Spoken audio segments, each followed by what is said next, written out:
இன்னைக்கு இந்த வீடியோல எந்த விஷயத்தை பத்தி பேச போறோம், யாரை பத்தி பேச போறோம் அப்படின்னு சொல்லி கேட்டோம் அப்படின்னா, கடலூர் இருக்கு இல்லையா, கடலூர்ல இருக்கக்கூடிய செம்மங்குப்பம் அப்படின்ற பகுதியில் வந்துட்டு ஸ்கூலுக்கு போறதுக்காக ஸ்டூடெண்ட்டை ஏத்திட்டு போன ஸ்கூல் வேன் ட்ரெயின் ஆக்சிடென்ட்ல மாட்டிருக்கக்கூடிய சம்பவம் அப்படின்றது தமிழ்நாட்டில் அதிர்ச்சியை ஏற்படுத்தியிருக்கு அப்படின்னு சொல்லலாம். ஸோ இது வந்துட்டு பார்த்தோம் அப்படின்னா காலையில இருந்தே ரொம்ப பரபரப்பா பேசப்பட்டுக்கிட்டு இருக்கக்கூடிய சுச்சுவேஷன்லாம் தெற்கு ரயில்வே இருக்கு இல்லையா, அவங்க மாத்தி மாத்தி கொடுக்கக்கூடிய அந்த விளக்கம் அப்படின்றதும் ரொம்ப பெரிய சர்ச்சையா வெடிச்சிருக்கு அப்படின்னு தான் சொல்லணும். பொதுமக்களா இருந்தாலும் சரி, இல்ல பஸ்ல போன டிரைவரா இருந்தாலும் சரி, உயிர் படைச்சிருக்கக்கூடிய ஸ்டூடெண்ட்ஸா இருந்தாலும் சரி, அவங்க சொல்ற விஷயம் என்னவா இருக்கு அப்படின்னு சொல்லி பார்த்தோம் அப்படின்னா, அங்க வந்துட்டு அந்த கேட் இருக்கு இல்லையா, ரயில் வந்துட்டு போகுது அப்படின்னா வந்துட்டு கேட் முன்னாடி போட்டிருக்கணும். பட் எங்களுடைய பஸ் வந்துட்டு கிராஸ் பண்ணும்போது அந்த ரயில்வே கேட் அப்படின்றது போடப்படவே இல்லை. ஸோ நான் பஸ்ஸை இயக்கும் போது வந்துட்டு பார்த்தேன் அப்படின்னா ட்ரெயின் வந்துட்டு போயிடுச்சு போல அப்படின்னு சொல்லி தான் நான் பஸ்ஸை மூவ் பண்ணேன். பட் கண்ணு வைக்கிறதுக்குள்ள பார்த்தோம் அப்படின்னா கிட்டத்தட்ட 150 கிலோமீட்டர் ஸ்பீட்ல ட்ரெயின் அப்படின்றது வந்ததுனால என்ன பண்றது அப்படின்னு சொல்லி யோசிக்கிறதுக்குள்ள அந்த ஆக்சிடென்ட் அப்படின்றது நடந்துருச்சு அப்படின்னு சொல்லி பஸ்ஸை ஓட்டின சங்கர் பார்த்தோம் அப்படின்னா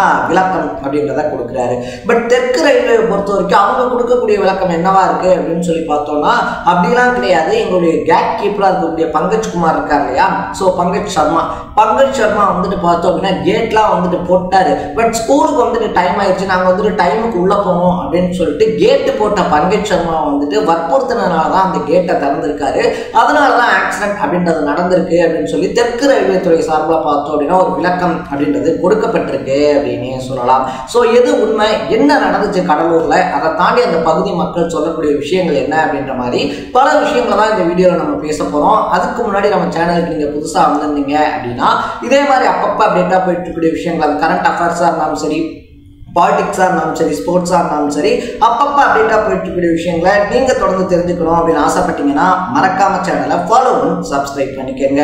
ஸோ ஃபர்ஸ்ட் ஆஃப் ஆல் வந்துட்டு பார்த்தோம் அப்படின்னா நம்ம முன்னாடியே சொன்ன மாதிரி இந்த கடலூர் செம்மங்குப்பம் பகுதி இருக்கு இல்லையா, அங்கே வந்துட்டு பிரபலமான ஸ்கூலாக இருக்கக்கூடியதான் ஆச்சாரியா ஸ்கூல் அப்படின்னே சொல்லலாம். அந்த ஸ்கூலுக்கு வந்துட்டு ஸ்டூடெண்ட்ஸை ஏற்றுறதுக்காக 7:30 மணிக்கெல்லாம் வந்துட்டு அந்த ஸ்கூல் பஸ் புறப்பட்டு போயிருக்கு.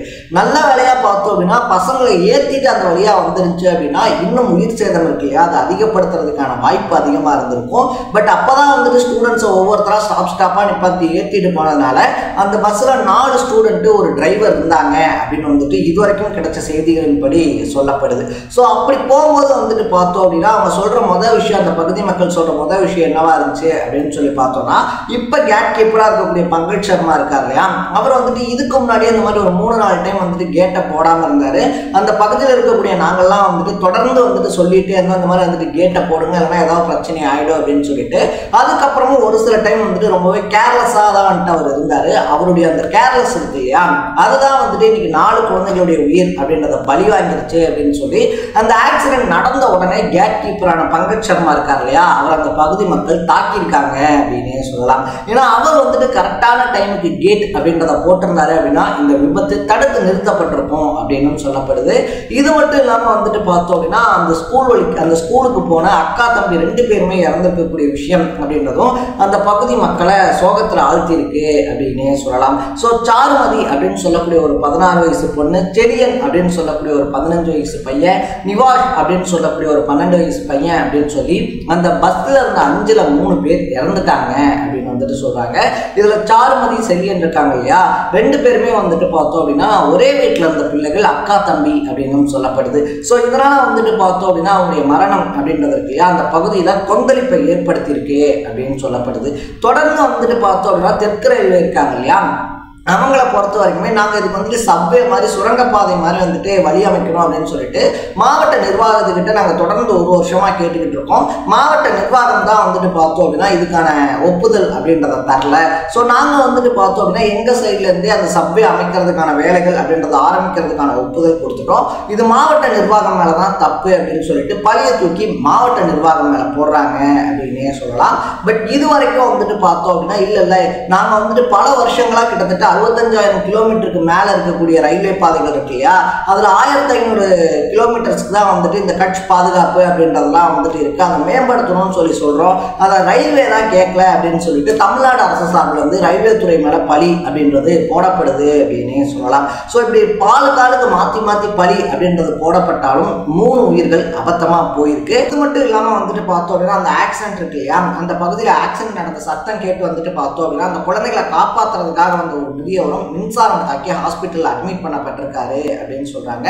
அந்த ஆக்சிடென்ட் நடந்தப்போ வந்துட்டு அந்த பஸ் இருக்கு இல்லையா, கிட்டத்தட்ட 50 மீட்டர் தூரத்துக்கு பார்த்தோம் அப்படின்னா ட்ரெயினால் இழுத்து கொண்டு போகப்பட்டிருக்கு அப்படின்னு சொல்கிறாங்க. ஸோ அப்படி கொண்டு போகும்போது அந்த மின்சார வயர்லாம் இருக்கு இல்லையா, அதெல்லாம் வந்து கீழே விழுந்திருக்கு. அந்த குழந்தைகளை வந்துட்டு காப்பாற்றுறேன் அப்படின்னு சொல்லி வந்த ஒரு முதியவரும் ஷாக் அடிச்சு இப்போ ஹாஸ்பிட்டலில் இருக்காரு அப்படின்னு சொல்கிறாங்க. அந்த பஸ்ஸில் போன 3 பேர் உயிரிழந்த நிலையில் இன்னொரு மாணவனும் டிரைவரும் பார்த்தோம் அப்படின்னா இன்னுமே வந்துட்டு முழுசாக ரிக்கவர் ஆகாத சுச்சுவேஷனில் அது அடுத்த கட்ட உயர்தர சிகிச்சை அப்படின்றது கொடுக்கப்பட்டுக்கிட்டு இருக்கு.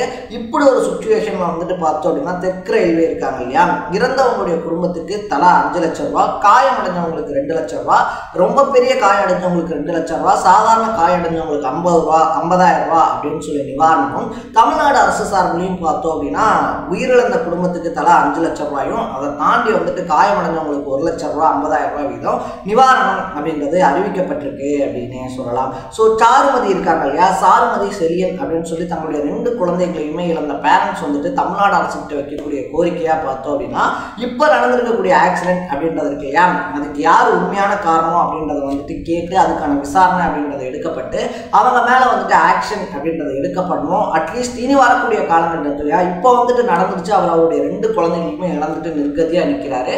என்ன மாதிரி நீ எந்த பேரண்ட்ஸ்க்கு இந்த ஒரு சுச்சுவேஷன் அப்படின்றது வரக்கூடாதுன்னு கண்ணீர் மல்க கோரிக்கை வச்சிருக்காரு. பங்கஜ் சர்மா இருக்காரு இல்லையா, கேட் கீப்பராக வேலை பார்த்த பங்கஜ் சர்மாவை சஸ்பெண்ட் பண்ணியிருக்காங்க அப்படின்னு சொல்லப்படுது. ஸோ அவரை வந்துட்டு பணியிடை நீக்கம் அப்படின்னு சொல்லக்கூடிய சஸ்பெண்ட் பண்ணப்பட்டு அவர் போலீஸ் கஸ்டடியில் வைக்கப்பட்டிருக்காரு அப்படின்னு சொல்லலாம். ஸோ காலையில் வந்துட்டு பார்த்தோம் அப்படின்னா அவசரமாக ஸ்கூலுக்கு கிளம்பி போன 2 குழந்தைகளும் இனி எப்பயும் வீடு திரும்ப மாட்டாங்க அப்படின்ற ஒரு சுச்சுவேஷன் அந்த குடும்பத்துக்கு ஏற்பட்டிருக்கு. ஸோ இப்படி ஒரு சுச்சுவேஷனில் அவங்க ஆத்மா இருக்கு இல்லையா, அது சாந்தி அடையணும் அப்படின்னு சொல்லி நம்ம ப்ரே பண்ணிக்கிறத தவிர எதுவுமே பண்ண முடியாது.